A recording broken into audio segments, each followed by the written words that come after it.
Hermanos, hermanas, trabajando el primer movimiento de la vida espiritual, del aislamiento a la soledad, en esta quinta entrega queremos ir profundizando cómo la soledad nos va permitiendo desarrollarse y desarrollarnos, incluir un montón de hermanos cada vez mayor en la comunidad de nuestra vida. Vivir juntos, los amigos, es un gozo excepcional. Pero nuestra existencia va a ser triste si eso nos convierte en la meta de nuestros esfuerzos. Tener una compañía, una buena compañía que actúe en unidad de corazón y de pensamiento es un don de Dios, es un don del cielo. Pero si el sentido de mi propio valor depende de esa condición semejante, vamos a ser personas tristes. Es hermoso recibir mail de los amigos, pero tenemos que ser capaces de vivir felices, aun si no las recibimos. Las visitas son dones muy apreciables, pero cuando faltan, no debemos dejarnos invadir por el mal humor, por el mal llamado. Los audios, los mensajes de texto, las llamadas telefónicas para saludar pueden llenarnos de gratitud. Pero cuando las esperamos como el único medio necesario para calmar ese miedo que tenemos a ser abandonados, caemos víctimas de la autocompasión. Se busca siempre una comunidad que sea capaz de motivarnos, de pertenecer a ella, pero es importante de todos modos resaltar, darnos cuenta que ese estar juntos en un solo lugar, en una sola casa, en un solo país, tiene una importancia que es secundaria para que nuestro deseo más profundo pueda concretarse. La amistad y la comunidad son sobre todo cualidades interiores que permiten a nuestra capacidad de ser seres sociales la alegre expresión de una realidad mucho más profunda. Yo creo que cada vez que tenemos esa capacidad, estas cosas hay que ser capaces de recibirlas. El sentido interior de la amistad y de la comunidad vuelve libres, nos hace libres para vivir una existencia en este mundo, aún encerrados en una pieza. Porque cuando vivimos esa experiencia, nos damos cuenta que nadie puede ser excluido jamás de esa experiencia profunda de soledad, porque en esa experiencia profunda de soledad está el Señor. Esta experiencia de soledad nos permite también viajar con el corazón ligero, o sea, con el corazón liviano, hacer grandes distancias, porque el hermano, la hermana que comparte la soledad sin temores, hace que todo terreno se vuelva sagrado. De este modo, el aislamiento deja de ser aislamiento y se vuelve soledad. Va a haber días, meses y aún años que vamos a estar molestos por el sentimiento del aislamiento, que no nos atrevemos a descubrir que la soledad del corazón puede encontrarse dentro de los confines de nuestro horizonte. Pero cuando hayamos descubierto el significado, al menos una vez, no vamos a dejar de buscar esa soledad. Apenas hayas podido buscar de la soledad, va a ser posible una nueva existencia en la que vamos a salir de los lazos engañosos para adherirnos al Padre, al Hijo y al Espíritu Santo, que son comunidad, y al prójimo de una manera nueva, distinta e inesperada. Ese movimiento del aislamiento a la soledad no es una retirada gradual, un lavarse las manos y hacerse el distraído, sino más bien un avance para comprometerse más intensamente con los problemas más acuciantes, más fuertes, más quemantes del tiempo en que vivimos. El movimiento del aislamiento a la soledad nos permite convertir lentamente esas reacciones temerosas, miedosas, en respuestas de amor. Mientras busquemos huir del aislamiento, vamos a estar buscando siempre distracciones, con una necesidad siempre que se va renovando de distraernos y de ocuparnos. Vamos a ser víctimas pasivas de un mundo que exige una atención idólatra. Nuestro mundo nos exige una atención prácticamente idólatra. Y es permanente los requerimientos de atención a través de una cosa, de otra, de la propaganda, de los medios, de las redes.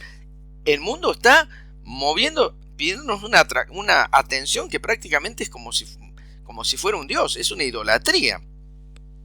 Y cuando eso pasa, somos víctimas pasivas.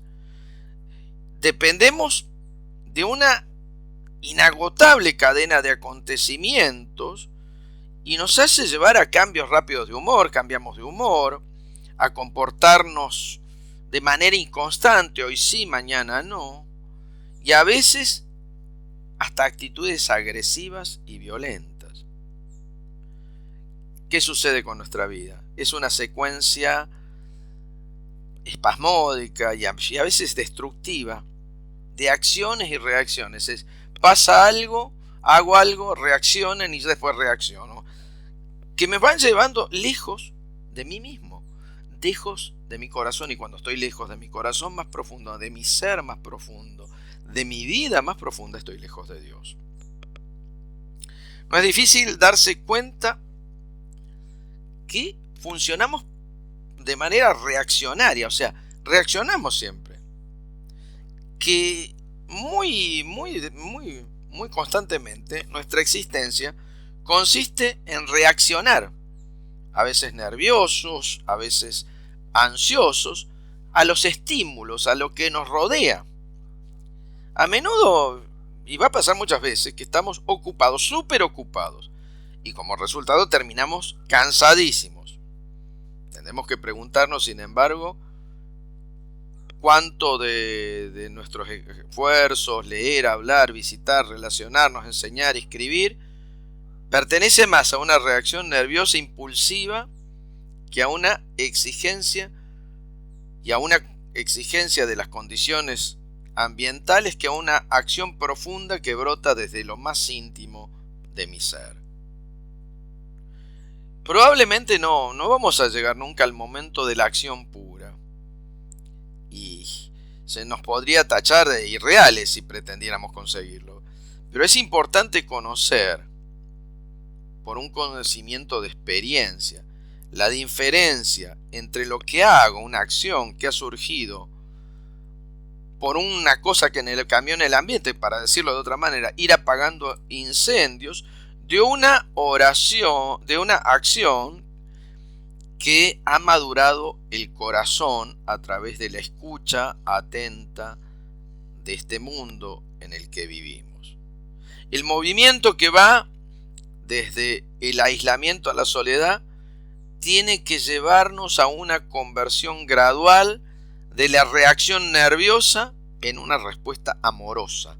Pasar de esa reacción nerviosa que tengo que hacer, que tengo que vivir, a una respuesta serena y de amor.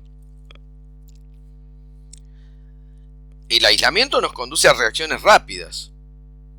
Nos convierten en prisioneros de un mundo que está cambiando constantemente.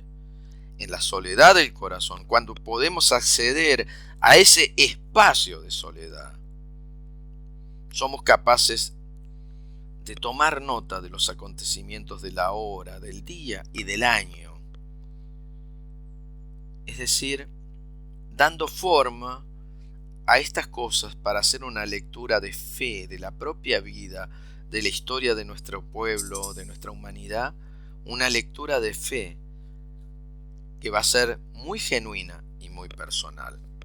En la soledad prestamos atención al mundo y buscamos una respuesta honesta. A veces hay gente que dice que está cansada de de las noticias y todo esto, y realmente a veces cansa tanta negatividad, tanto amarillismo en los medios de comunicación. Pero también es cierto que no podemos suprimir el mundo donde vivimos. No podemos rodearnos de una calma artificial, o sea, como si fuera una burbuja, creada por nosotros mismos. Y pensar que allí uno puede llegar a creer que ahí puede llevar una vida espiritual. Una vida espiritual verdadera procede exactamente al contrario. Nos pone alertas, conscientes del mundo que nos rodea, de todo lo que existe y sucede. Y eso que existe y sucede entra a formar parte de un movimiento muy profundo, que es el de contemplación. La contemplación es el mirar sin juicios con la mirada de Dios. Eso que sucede se transforma en nuestra meditación, invitándonos a responder con libertad y sin temor. Es esta la vigilancia, la atención que genera en nosotros la soledad, la que cambia nuestra vida.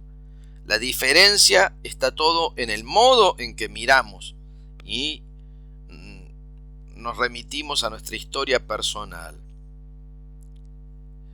En la soledad, esa historia nuestra propia historia, no puede seguir siendo una colección, un rejunte casual de incidentes y de accidentes inconexos, sino que mi propia historia se transforma en un llamado constante a cambiar la mente y el corazón. Y es allí donde podemos quebrar esa cadena fatal de causa y efecto para escuchar con los sentidos más profundos de nuestro corazón, con los sentidos interiores, el significado profundo de los acontecimientos de la vida cotidiana. Cuando llegamos a ese lugar, cuando podemos tener esa experiencia de mirar nuestra historia, nuestra vida, el mundo que nos rodea con esa dimensión, con esa actitud de sensibilidad espiritual, desde la propia y la más profunda soledad, nos damos cuenta que el mundo ya no va a ser diabólico, no se va a dividir ya entre pros y contras, sino que se va a convertir en símbolo.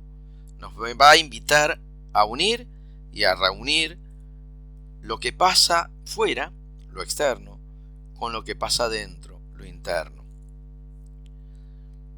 Todo lo que pueda pasar, una pandemia, un bombardeo que destruyen las ciudades, la desintegración de familias, de un gobierno por afán de poder, al mismo tiempo que esos disgustos personales, esos sufrimientos que tenés, no van a aparecer ahora, cuando los mirás desde la soledad,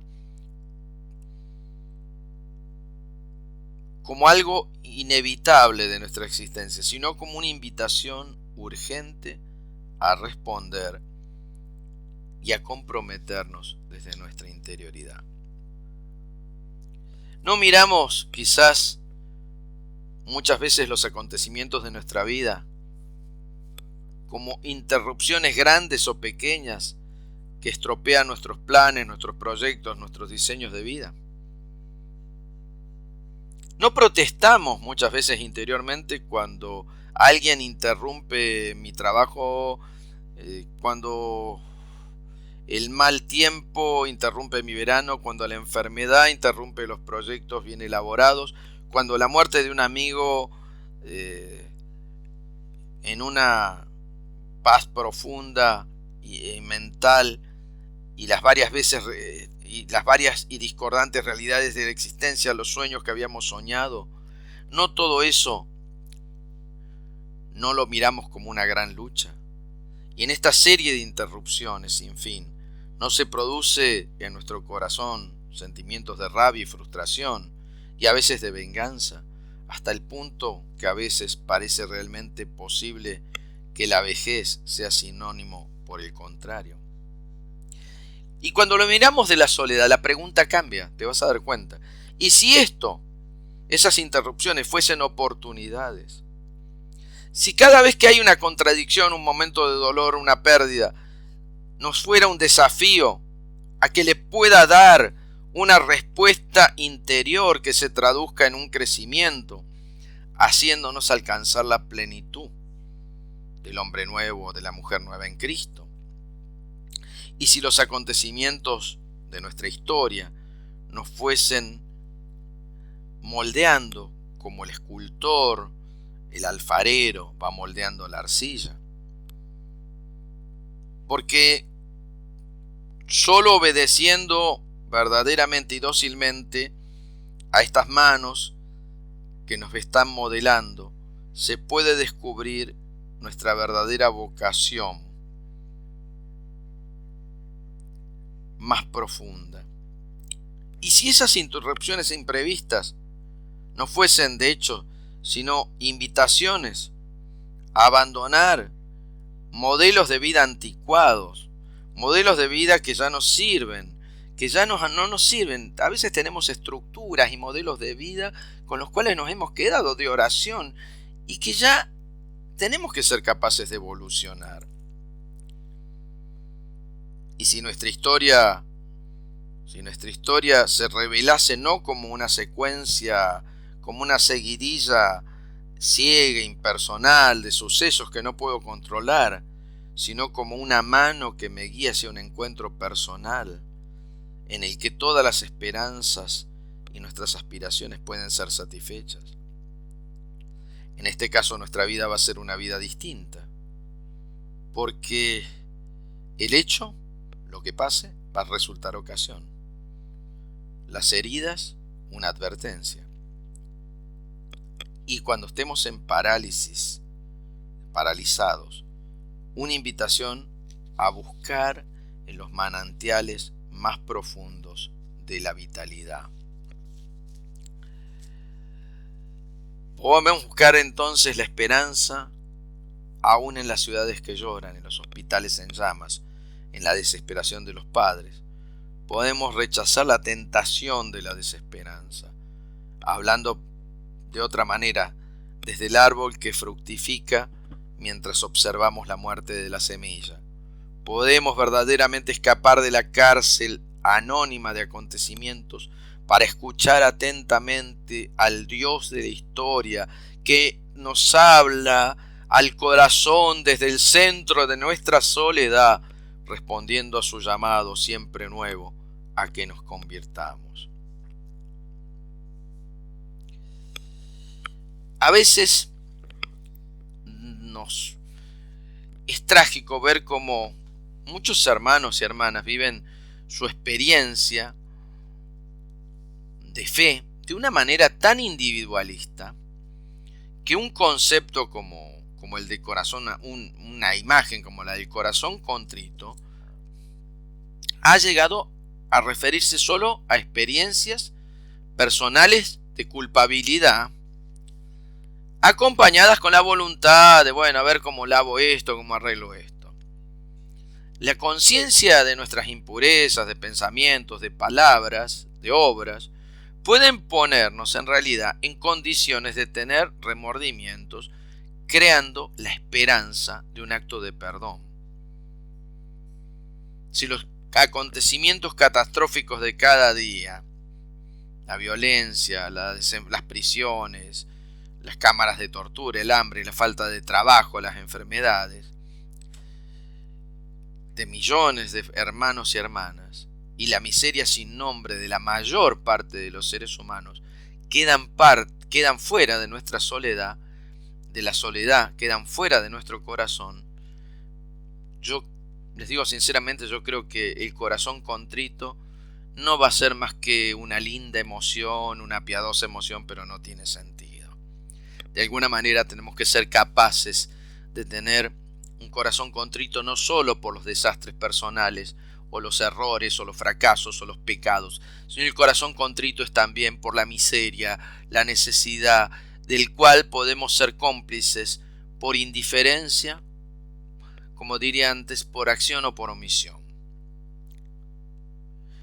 La gran pregunta es si estamos preparados para soportar el peso de la realidad. Yo creo que mucha gente no, que vive fuera de la realidad. Digo, baste ver quien vive prendido a un jueguito las 24 horas del día para no conectarse con la realidad. O escapándose o evadiéndose. Hay quienes cuando tienen problemas se ponen a dormir, porque nos cuesta soportar. Por eso que la gran pregunta que nos podemos hacer hoy, ¿estamos preparados para soportar el peso de la realidad? ¿Cómo podemos abrirnos a estas situaciones difíciles? Reconocer ese océano inmenso del sufrimiento humano, sin parálisis, sin desmoralización, sin un abatimiento mental. ¿Cómo es posible llevar una existencia sana y creativa, recordando continuamente el hecho de que millones de pobres, de enfermos y de hambrientos y de perseguidos? ¿Cómo se puede sonreír si se tiene siempre los ojos de tantas cosas, de tantas violencias? La vida, sin embargo, puede enseñarnos que los hechos, aun cuando superen mi capacidad de soportarlos, de aguantarlos, no deben quedar fuera de nuestro corazón. Que en vez de vivir amargados, podemos someter nuestra vida a este principio según el cual solo del corazón puede brotar una respuesta creativa. Solo cuando hemos llegado al fondo del corazón, porque allí habito yo, dice el Señor, ahí estoy yo, podemos dar una respuesta creativa. Si la respuesta que podemos dar a la realidad permanece suspendida en el cerebro y en las manos, va a continuar siendo una respuesta débil y superficial. Toda protesta va a ser una indignación que tan solo va a tener un valor personal. Y la esperanza de un mundo mejor va a degenerar en un deseo de obtener resultados inmediatos. Y nuestra generosidad se agota en los disgustos. Solo cuando el pensamiento, nuestro corazón, desciende al fondo del interior, a ese lugar de la soledad, podemos encontrar una respuesta profunda. Es en la soledad del corazón que se puede prestar un oído atento a los dolores de los hermanos y de las hermanas. Porque estos no nos parecen extraños, no nos parecen desconocidos, porque nos identificamos con ellos, porque son nuestros, porque esos dolores también somos nosotros mismos. Allí constatamos que lo más universal es al mismo tiempo lo más personal, y que nada, como decía Pablo VI, de lo que es humano nos es extraño. Ahí podemos sentir que en la realidad de nuestra historia, a veces cruel, es verdaderamente la realidad del corazón humano, incluido el nuestro, y que ante todo exige una actitud de confesar en nuestra participación en la condición humana, reconocernos humanos, reconocernos que también somos parte de esa miseria, es poder darle un vuelco creativo. Para usar una palabra que ustedes conocen, es un vuelco de conversión. Al proclamar que como individuos somos responsables de todo lo humano, si lo proclamamos así nos paraliza, pero decir que estamos llamados a responder a Él es un mensaje liberador, porque de una solidaridad íntima con nuestros hermanos nace la primera tentativa de aliviar sus penas. Hermanos, hermanas, en la próxima entrega voy a profundizar en este tema de la solidaridad interior para llegar al tema de la compasión. Llegar a captar el tema de la compasión como algo esencial que nace de la soledad. Solo el que ha pasado, ya ha llegado al fondo de sí mismo, de su propia fragilidad y miseria, y se ha encontrado con las preguntas más profundas, se ha encontrado con Dios y puede llegar a compadecerse de la realidad y la vida de los hermanos.